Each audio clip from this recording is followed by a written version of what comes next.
assim, o Senna, o maior herói do automobilismo no Brasil, um dos maiores heróis brasileiros, né? Mas assim, a gente está vivendo um momento agora que está chegando uma galera brasileira interessante também na Fórmula 1 aí e com potencial de escrever uma história também. Né? É isso. O Bortoleto conseguiu agora. A gente bateu na trave algumas vezes, né? O Drugo estava lá tentando, ainda está tentando a vaga, né? O Bortoleto conseguiu. E é isso, mano. O Brasil, obviamente, o Regi pode falar isso melhor do que acho que qualquer outra pessoa. O Brasil tem uma história muito rica na Fórmula 1, né? Então, a gente ter ficado 7 anos fora foi dolorido, né, mano? Mas graças a Deus vai... Nós temos 8 títulos mundiais e 101 vitórias na Fórmula 1. Só ganha do Brasil a Alemanha, não por muito, só a Alemanha do Schumacher tem 90. Uhum. E a Grã-Bretanha, porque eles não consideram Inglaterra, Escócia, é Grã-Bretanha. Uhum. E os números crescem mesmo. E só o Hamilton tem 105. Né? Só eles que ganham. O Brasil é o terceiro mais vitorioso. É isso. Tu esteve já em quantos GPs, cara? Tu já participou, né? Trabalhou Então, em quantos GPs? Tem duas formas. Primeiro, eu presente, sempre foi, a época da Globo, e depois acabou não sendo mais. O negócio variava, né? Conforme a economia do país. Tá? Então, e agora na Band a gente não viaja, faz tudo daqui. Então eu fiz algumas na Globo em off-tube também. Então, presentes. Em 2013, o Bernie Eccleston, e com o assessor dele, esqueci, Daniel, ele mandou verificar quem tinha mais de 500 grandes prêmios. 500. Em 2013. 2013. Ele pesquisou algumas coisas e tal. O Galvão falou, eu quero entrar. Eu falei, Galvão, só se você falsificar alguns números. Estou aqui, usa o que você quiser. No fim, ele entrou também. Né? Niki Lauda, sabe? Bom, mais de 500 em 2013. Não vou falar hoje, nós estamos em 2024, 2013, mas eu viajei até 2019. Uhum. Quantos mais eu fiz? Agora, contando off-tube, eu não sei te dizer, mas é mais de 750. Não tem nenhum aspecto nenhum piloto que chegue perto, né? Mas aí, ô Regi, você esse tempo todo acompanhando, eu tenho uma dúvida que eu carrego assim, que eu queria te perguntar isso um dia. Finalmente chegou o momento. Mas é basicamente o seguinte, você que vive o automobilismo há tanto tempo, como é pra você, que paralelo que você consegue trazer sobre como era o seu trabalho quando você começou e hoje em dia com tanta tecnologia, com tanta rede social, como é pra você o seu trabalho, como é o comportamento dos pilotos, dos chefes de equipe, a comunicação como um todo, tipo assim, como é que foi, como é que era, como é que é hoje? Primeiro eu comecei no jornal, o Estadão. Sim. Fiquei 10 anos lá, 9 anos e meio. De lá eu fui convidado para ir para a Globo, aliás, o Pedro Luiz Pauliello, o maior narrador de futebol que esse país já teve. E ele era virou diretor de esportes da Globo, me levou para lá. Eu falei, Pedro, morro de medo de microfone, é verdade. Ele me chamava na rádio para fazer umas coisas, eu tremia. Tá? Enfim, cara, foi duro. Foi duro vencer essa. Mas aí, eu sou tímido, né? Entendi. E aí, agora a gente tá num ambiente que tem rede social, internet pra cacete. Os pilotos streamam, né? Os pilotos estão na internet participando ativamente das redes sociais e tudo mais. Dá pra gente falar que, assim, de certa forma, a rede social, a internet, né, a comunicação, como ela evoluiu, ela facilita muito, mas eu imagino que de outros lados deve ter piorado também, eu imagino. Eu ia falar, piorou muito do outro lado. Ela facilita muito, por exemplo, informações. Você sabe, quando eu estava numa corrida, pegar informações de pilotos estrangeiros, eu ia bater no box de cada um. Uhum. Hoje eles têm assessores de imprensa, para começar. Uhum. E existe um negócio chamado cercadinho, eu falo para a Mariana, você pegou moleza, né? Cercadinho, onde todos são obrigados a passar com o seu assessor de imprensa. Obrigados, no sábado e no domingo. No sábado, os 6 primeiros, os 3 primeiros. E no domingo, todos. Então, virou moleza, né? Por outro lado, eu reconheço que tem muita gente hoje que entende de automobilismo. Na minha época, não existia isso. Tanto que, claro que eu sempre procurei falar a verdade, lutei, briguei muito, estudei muito, aprendi muito com os pilotos, com a experiência, tudo. Acho que eu sempre falei. Mas o que eu falasse era verdade. Né? Aham. Depois, esses meninos, claro, os nerds, todos eles sabem mais do que eu, obviamente, e é normal, mas a forma agressiva com que eles colocam, põem na internet, respondendo a mim, ao Sérgio, ao Galvão mesmo, eu não leio. O Kleber Machado lia, ficava aborrecido a segunda-feira inteira. Melhor não ler. Ninguém vai elogiar, tu não vai criticar. Quem entrar vai criticar. E não era tanto quanto hoje. Já me dizem que a grande maioria minha não é de crítica, mas não quero nem saber, não entro. Entendi. É bom. É uma escolha sábia, eu diria, né?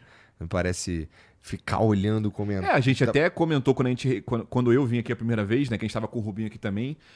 Foi logo depois do GP do Brasil que o Norris estava lá curtindo comentários que estavam criticando ele, né? E a gente até teve esse debate sobre como que estava sendo perigoso a rede social para o piloto, né?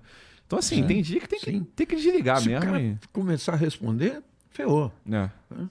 Então é isso. Entendi, tem esse outro lado também. Mas, por outro lado, tem a internet, que sei lá, quantos sites de automobilismo tem no mundo? 2.000, 3.000? Né? Eu, por exemplo, leio os brasileiros, leio 2 ingleses, né? que são os caras que eu conheço, que convivi com eles lá. E ali você são feitos por engenheiros, essa coisa toda. Você não está concorrendo, você não está sujeito a esses caras que acham que sabem mais que todo mundo. Né? E, de fato, conhecem. Tiveram tempo de estudar. Uma coisa,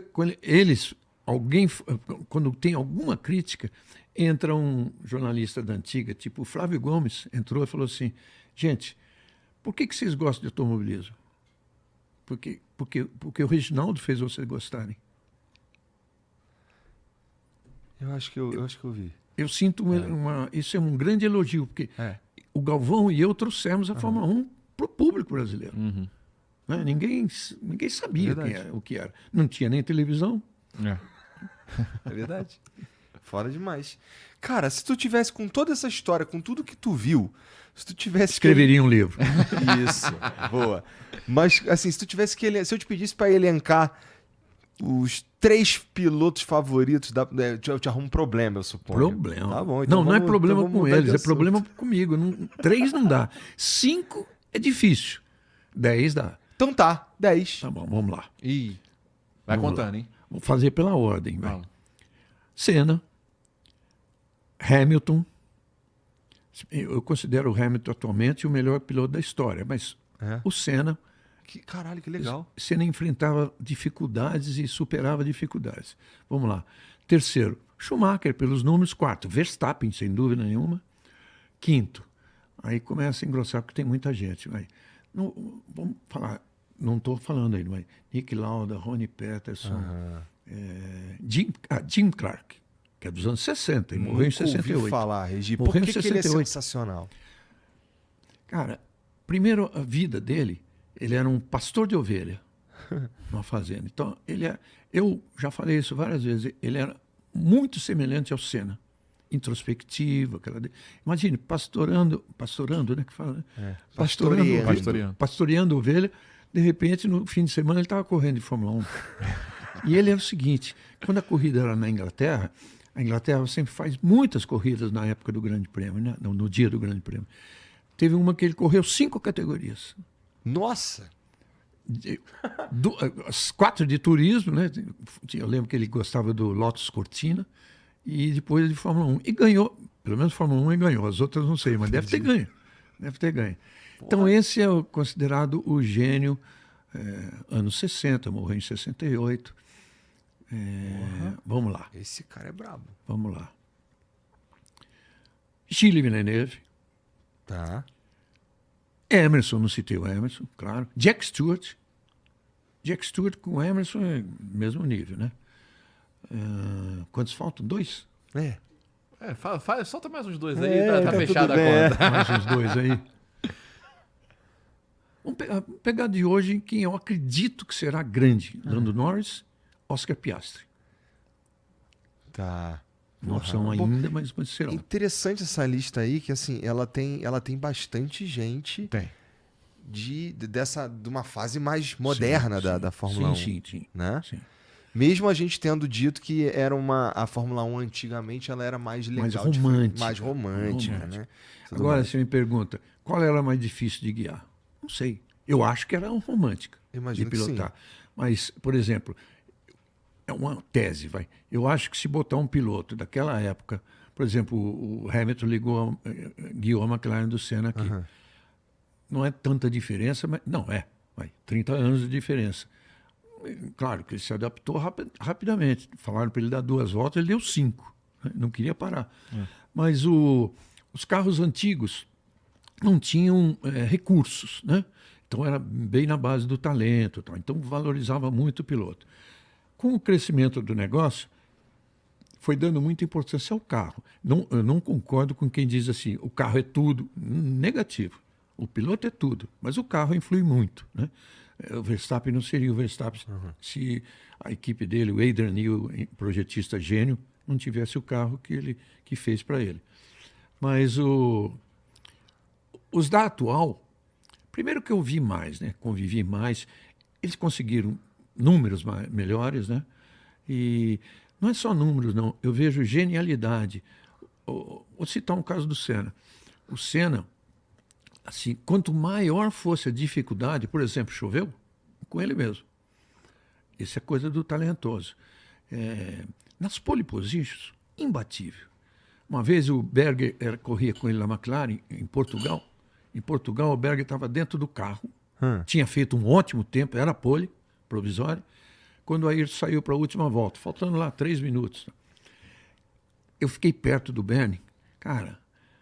Ele estava perdendo a pole, ele admirava cada trecho, cada curva, ele admirava. Né? Claro, perdeu a pole, mas... Mas, tá vendo a arte ser produzida, né?